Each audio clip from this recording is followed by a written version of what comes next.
ಎಲ್ಲರೂ ತುಂಬ ಸಂತೋಷ ಸಡಗರದಿಂದ ಆಚರಣೆ ಮಾಡಿ ಅಂತ ಹೇಳ್ತಾ ಇದ್ದೀನಿ ಫ್ರೆಂಡ್ಸ್. ದೀಪಾವಳಿ ಹಬ್ಬ ಅಂತ ಹೇಳ್ಬಿಟ್ಟು ಯಾರು ಪಟಾಕಿ ಜಾಸ್ತಿ ಹಚ್ಚಕ್ಕೆ ಹೋಗ್ಬೇಡಿ. ಅದರಿಂದ ನಮ್ಮ ಪರಿಸರನೂ ಹಾಳಾಗುತ್ತೆ, ಮತ್ತು ಅದು ಉಸಿರಾಡ್ತೀವಲ್ವ ಅದು ನಮಗೆ ಎಫೆಕ್ಟು. ಬಟ್ ಜಾಸ್ತಿ ಅನ್ಸಕ್ಕೆ ಹೋಗ್ಬೇಡಿ, ಮೀಡಿಯಮ್ ಆಗಿ ಅನಿಸಿ ಫ್ರೆಂಡ್ಸ್. ಹಾಗೆ ನಮ್ಮ ಜನರಿಂದ ಕೋತಿಗಳಿಗೆ ಯಾರು ತೊಂದರೆ ಕೊಡಬೇಡಿ. ಊರಲ್ಲಿ ಕೋತಿಗಳೇ ಇಲ್ಲ, ಎಲ್ಲ ಒಟ್ಟೋಗಿವೆ. ಇದ್ದಿದ್ರೆ ಮನೆ ಹತ್ರ ಗಿಡಗಳು ಅದು ಇದು ಬಂದು ಕಿತ್ತಾಕ್ತಾ ಇದ್ವು. ಕೋತಿಗಳೇ ಇಲ್ಲ ಪಾಪ 2 ದಿನದಿಂದ ಫ್ರೆಂಡ್ಸ್. ಹಾಗೆ ಪ್ರಾಣಿ ಪಕ್ಷಿಗಳಿಗೆ ತೊಂದರೆ ಕೊಡಬೇಡಿ. ಮನೆ ಹತ್ರ ಹಸುಗಳು ನಾಯಿಗಳು ಇರ್ತವೆ, ನೀವು ಅನ್ಸೋದ್ರಿಂದ ಪಾಪ ಅವು ಅದು ದಿಗಿಲು ಬೀಳ್ತವೆ. ಅದ್ರಿಗೆ ಜಾಸ್ತಿ ಹಚ್ಚಕ್ಕೆ ಹೋಗ್ಬೇಡಿ. ಇದೆಲ್ಲ ದೃಷ್ಟಿನಲ್ಲಿ ಇಟ್ಕೊಂಡು ಹಚ್ಚಿ ಫ್ರೆಂಡ್ಸ್. ನಮ್ಮಿಂದ ಪ್ರಾಣಿ ಪಕ್ಷಿಗಳಿಗೂ ಕೂಡ ತೊಂದರೆ ಆಗಬಾರ್ದು. ನಮ್ಗೇನಾದ್ರು ತೊಂದರೆ ಆದರೆ ನಾವು ಬಾಯಿ ಬಿಟ್ಟು ಹೇಳ್ಬೋದು ಜನರಿಗೆ, ಬಟ್ ಅವುಗಳಿಗೆ ಏನಾದರೂ ತೊಂದರೆ ಆದರೆ ಅವು ಹೇಳ್ತವ. ಅದ್ರಿಗೆ ಇದೆಲ್ಲ ದೃಷ್ಟಿಯಲ್ಲಿ ಇಟ್ಕೊಂಡು ಹುಷಾರಾಗಿ ಹಚ್ಚಿ ಫ್ರೆಂಡ್ಸ್. ನಾವೆಲ್ಲರೂ ನಮ್ಮ ಸಂತೋಷಕ್ಕೋಸ್ಕರ ನಾವು ಪಟಾಕಿ ಹಚ್ತೀವಿ, ಬಟ್ ನಮ್ಮ ಮನೆಯಲ್ಲಿ ಪ್ರಾಣಿ ಪಕ್ಷಿಗಳು ಇರ್ತಾವಲ್ಲ ಅವುಗಳು ಕೂಡ ತುಂಬಾ ತೊಂದರೆ ಕೊಡ್ತೀವಿ.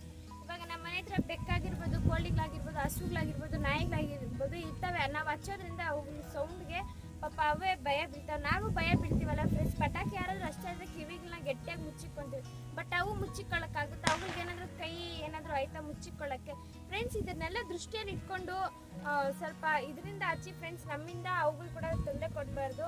ಅವು ನಮ್ಮ ಮನೆಗಳ ಹತ್ರ ಇರೋದ್ರಿಂದ ಅವು ನಮ್ಮ ಫ್ಯಾಮಿಲಿ ಮೆಂಬರ್ಸ್ ಥರನೇ ಅಲ್ವಾ. ಅದ್ರಿಗೆ ನೀವು ಹಚ್ಚಿ ನಿಮ್ಮ ಎಂಜಾಯ್ಮೆಂಟ್ಗೋಸ್ಕರ ನೀವು ಹಚ್ತೀರ, ಬಟ್ ಅವುಗಳಿಗೆ ತುಂಬಾ ಕಷ್ಟ ಆಗುತ್ತೆ ಅಲ್ವಾ ಫ್ರೆಂಡ್ಸ್. ನಾವು ಪಟಾಕಿ ಹಚ್ಚಿದ್ರೆ ನಾಯಿಗಳು ಇವೆಲ್ಲ ದಿಗಿಲು ಬೀಳ್ತಾ ಇರ್ತವೆ, ಬಟ್ ಅವು ನಮಗೆ ಗೊತ್ತಾಗಲ್ಲ ಅವು ಏನೋ ಇದಾವೆ ಅಂತ ಹೇಳ್ಬಿಟ್ಟು ನಾವು ಹಚ್ತಾ ಇರ್ತೀವಿ ಫ್ರೆಂಡ್ಸ್. ಮನೆಗಳ ಹತ್ರ ಹಸುಗಳು ನಾಯಿಗಳು ಇರೋದ್ರಿಂದ ಯಾರು ಹಚ್ಬೇಡಿ ಮನೆಗಳ ಹತ್ರ. ಸ್ವಲ್ಪ ಊರಿಂದ ಆಚೆಗಡೆ ಹೋಗಿ ಅಣಿಸಿ ಅಂತ ಹೇಳಿದಕ್ಕೆ ವಾಯು ಮಾಲಿನ್ಯನ ಮತ್ತು ಶಬ್ದ ಮಾಲಿನ್ಯನ ನಾಶ ಮಾಡಬೇಡಿ ಫ್ರೆಂಡ್ಸ್. ಇವಾಗ ಪಟಾಕಿ ಹಚ್ತೀವಲ್ಲ ಆ ಗಾಳಿ ನಾವೇ ಉಸಿರಾಡೋದು, ಅದರಿಂದ ಜಾಸ್ತಿ ಜನರಿಗೆ ತುಂಬ ತೊಂದರೆ ಆಗುತ್ತೆ ಫ್ರೆಂಡ್ಸ್. ದೀಪಾವಳಿಗೆ ಅಂತ ಒಳ್ಳೆ ಮೆಸೇಜ್ ಕೊಡಬೇಕು ಅಂತ ಅಂದ್ಕೊಂಡಿದ್ದೆ, ಕೊಟ್ಟಿದ್ದೀನಿ ಫ್ರೆಂಡ್ಸ್. ನಿಮ್ಮ ಅಭಿಪ್ರಾಯ ಏನು ಅಂತ ಕಮೆಂಟ್ ಮಾಡಿ. ನಮ್ಮ ಚಾನಲ್ನ ಸಬ್ಸ್ಕ್ರೈಬ್ ಮಾಡ್ಕೊಂಡು ಲೈಕ್ ಮಾಡಿ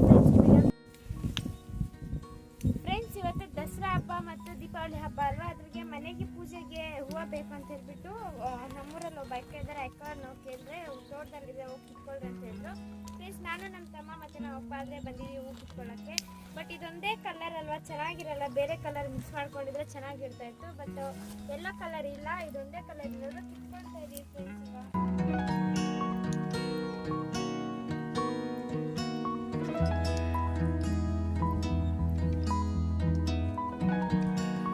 ಫ್ರೆಂಡ್ಸ್. ಇದೇ ತೋಟದಲ್ಲಿ ನಾವು ಹೋದ ವರ್ಷ ಆದರೆ ಒಂದು ಲಾಗ್ ಮಾಡಿದ್ವಿ, ಬಟ್ ಆ ಲಾಗಲ್ಲಾದರೆ ಚಾಮಂಚಿ ಗಿಡ ಅಂದರೆ ಚಾಮಂಚಿ ತೋಟದಲ್ಲಿ ಬಂದು ಮಾಡಿದ್ವಿ. ಇದು ಬಂದು ಚೆಂಡುಮಲ್ಲಿಗೆ ಅಲ್ವಾ.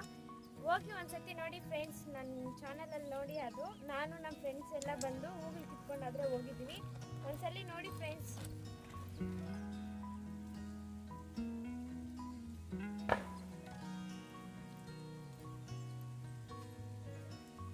ಫ್ರೆಂಡ್ಸ್, ನಿಮ್ಮ ಅಭಿಪ್ರಾಯ ಏನು ಅಂತ ಕಮೆಂಟ್ ಮಾಡಿ. ನಮ್ಮ ಚಾನಲ್ನ ಸಬ್ಸ್ಕ್ರೈಬ್ ಮಾಡ್ಕೊಂಡು ಲೈಕ್ ಮಾಡಿ ಫ್ರೆಂಡ್ಸ್. ವಿಡಿಯೋಗೆ